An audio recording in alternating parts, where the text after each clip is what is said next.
Sanibonani guys, igama ngiNqobile ngibathela amazwi la homecoming ngomhla ka-10 August.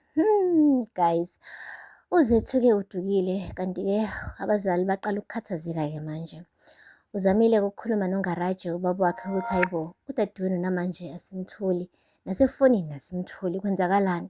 Hasho-ke umfowabo ukuthi hhayi cha baba, kona siqhubeke simzame, kungenzeka mhlawumbe ukuthi khona la abambeke khona. Wathi hawu, kodwa ngeke akufani naye, eze ngaye ngisho nasemsebenzini pho. Hhayi, waqala noNgaraje washaya uvalo-ke manje ngoba uyazi ukuthi wayethe uyahamba uye eThekwini uyothola lo muntu lo owayephezu kwalo mshikashika waboshwa wayejele. Guys, le emshikashikeni phela kaShwabi abe noShobane. Shobane ufike engaphathekile neze kahle esho ukuthi hawu kodwa ngeke, uyazi phela bengicela ukuthi ningitshele ukuthi ukuphi uZethu. Hhayi-ke uShobane asho ukuthi-ke ucela akhishwe uZethu kuyona yonke lento leyo mshikashika ngoba uzobafaka enkingeni nakayimisele neze nokuya ekujele. Uyasho-ke uShwabi ukuthi hhayi khululeka, amaphoyisa ochomi bami, abangani bami, akekho umuntu ozoboshwa la. Uthi nakho-ke njengoba usho njalo-ke mkhipheni phela uZethu, ulaphi nendawo.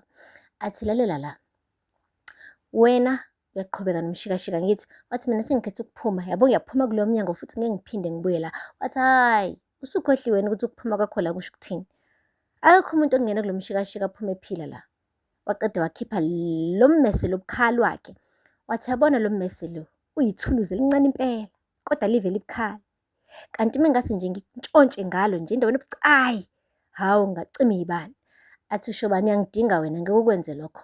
Phela imina kuphela ukwazi ukwenza lo msebenzi engiwenzayo. Wathi lalela la, yini ekunika ithemba lokuthi angeke ngikwazi ukuthola umuntu ofana nawe mina? Uthe suka lapho wathi, hawu nangumuntu wesifazane ngena la.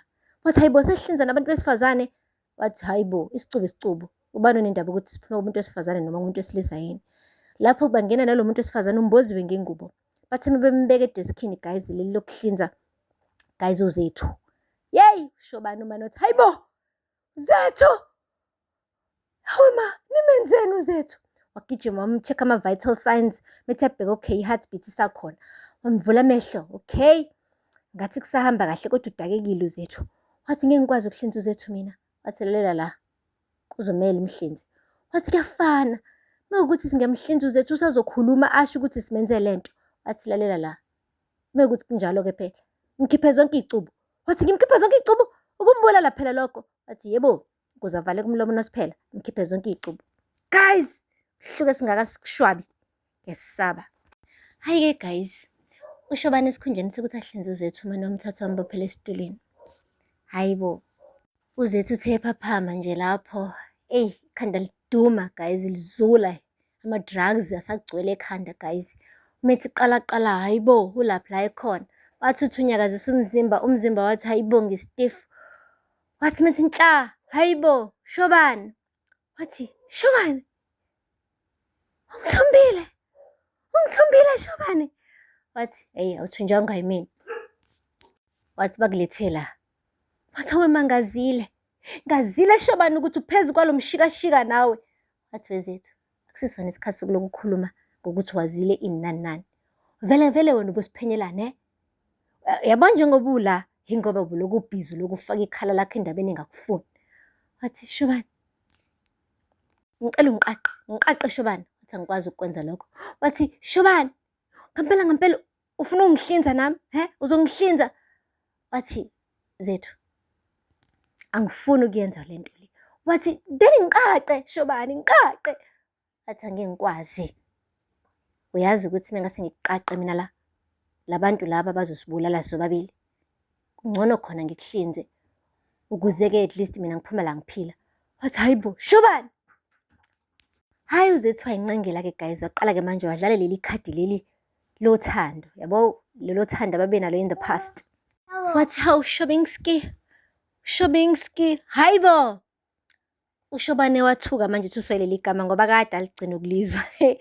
Wathi usukhumbula ngalesi sikhathi nje mina nawe sisathandana. Wathi ungalingi uyifake indaba yothando, uzokhuluma indaba yothando. Wathi Shobane ayifani nawe lento lena, wena wathi old wena phambi kwabantu laphayana sigraduate ukuthi ngeke uhlukumeze impilo zabantu. Wathi angithi wena wonke lo, vele mina ngayithatha i-oath kodwa ngenxa yakho kwenze njani, kwenzakalani? Angithi mina ama-patient ami bengasangifuni mina, akhethe ukuthi wena kube iwona walaphaya ngenxa yakho, angithi mina wena wangibiza ngombulali kaSifiso. Waqeda lapho wangishiya laphaya phambi kwabantu begcwele emshadweni. Manje sengiwuShobinski manje. Ungangitsheli ngothando mina. Hayibo guys, uZethu wabona ukuthi ngeke. Yabo la ubulewe straight. uShobana akasesiyena ngempela, uShobana useyisilwane. Kuthi kusuka lapho guys, ngale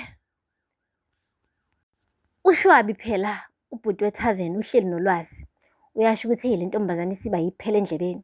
Ngempela ikwazi ukuhamba yele yokukhuluma nalo mfana lo oboshiwe laphaya ejele eThekwini. Kuzomele ngimvakashele impela lo mfana. Ngithi kuyomthusa impela, ngimkhombisa ukuthi ngempela uma ukulo mshikashika uhamba udelule zonke into. Hayi akhuze uShwabi ukuthi hayi cha, musukuya laphaya Lwazi, mawukufika wena uzobe usidonsela amehlo abantu. Athi mengithumela abantu lo mfana ngeke azabona ukuthi serious kangakanani le ndaba. Kumele ngiyele mina ukuze abone ukuthi angimela ngihamba etshela abantu ngalo mshikashika wethu. Hayi ngempela bevumelana. Masiyabuza ukuthi ke indaba yokuhlinzwa kwaZethu ihamba kanjani. Asho-ke guys uShwabi ukuthi hayi uShobana uphezu kwayo indaba ndamshoyo manje usemhlinzile. Uthi uneshoyo kodwa ukuthi ngempela uShobana uzokwazi ukuhlinza le ntombazane ngoba phela bane-past labantu. Athi hayi khululeka, ngineshoyo. Phela le ntombazane yamphula umoya kabi ngesikhathi ngingafuni ukumshada. Ngeke ukuba kahlinzile manje uthi ngimfonele. Afone ngempela-ke guys uShwabi. uShobana ayibambe ifoni. Athi usuqedile ukuhlinza uZethu lapho. Athi ulukhuni le nto ngicela yona inzima. Athi inzima kanjani? Athi ayibe phela lo muntu bengimthanda mina. Ukusho njalo le ekhoneni, yabo khulumela ekhoneni uShobana. Athi la wena usukhohlweni le ntombazane ikwenzeni. Le ntombazane ikhetha uSifiso kunawe. uSifiso manje umzimba wakho ugcwele impethu kodwa still isakhetha yena. Yakulahla le ntombazane ulaphaya emshadweni ngosuku olukhulu kabi lwakho. Wasekwa yimina ngithi yimina owayevuka nawe umphakathi wonke ukujikele wena. Angithi usukhohliwe yini wena? Ngithi hlinza le ntombazane ngoba mekuthi akunjalo kuyacaca ukuthi nani nobabili kahle kuzophela ngani. Kanti uZethu uyazama bandla kuyiqaqa Nkosi yami. Usekhumule ngisho icathulo uzama ukuqiqa intambo yala enyaweni nasezandleni. Hey umethi inhla uShobane, uZethu uzama ukuyiqaqa. Wathi wenzani wena? Ngithi wenzani wena? uZethu waminca guys. Ebona kahle ukuthi ngisho nangendlela abuzwa ngayo akancengwa la. uShobane ushintshile guys. uShobane hayibo ushintshile uShobane. Angingakazi nakanye mina ngicabanga ukuthi uShobane uyothi kuZethu wenzani wena? Noma mhlawumbe i-situation abhekene nayo ibucayi ngale ndlela ukuthi usezokhuluma kabi noZethu. Yey! uZethu. Yeah, I think udinga uSuperman, i-life saver njengamanje. Umuntu nje ozokwazi ukuthi afike nje lapha ndize amsize amkhiphe kuloya mgodi lo omnyama kangaka. Uphakathi kokufa nokuphila loya mntwana abantu. And kuyabonakala ukuthi naye uShobane uzikhetha yena this time around. Usho kahle ukuthi nje mekuthi singafe sesife sobabili kungcono kufe yena uZethu kusale yena kuShobane. Like uyikhetha yena this time around. And guys, it's not looking good for uZethu. At this point it's not looking good. Siyathemba nje ukuthi ke uzofika on time ungaraje bakithi azomsiza ngoba ongenjalo icubu kaZethu ziyahamba guys. Aphela lapho ngamazibela namhlanje. Ningakhohlwa subscribe and like and comment. Until next time, bye. Sanibonani guys, igama ngiNqobileni bathela amazibela homecoming ngamhla ka-10 August. Guys, uZethu ke udukile kanti ke abazali baqala ukukhathazeka ke manje. Uzamile ukukhuluma noNgaraje ubaba wakhe ukuthi hayibo udadewenu namanje asimtholi, nasefonini asimtholi, kwenzakalani? Asho-ke umfowabo ukuthi hayi cha baba, kona siqhubeke simzame, ngenzeka mhlawumbe ukuthi khona la bambeke khona. Wathi hawu kodwa ngeke akufani naye, eze ngaye ngisho nasemsebenzini pho. Hayi waqala noNgaraje washaya uvalo-ke manje.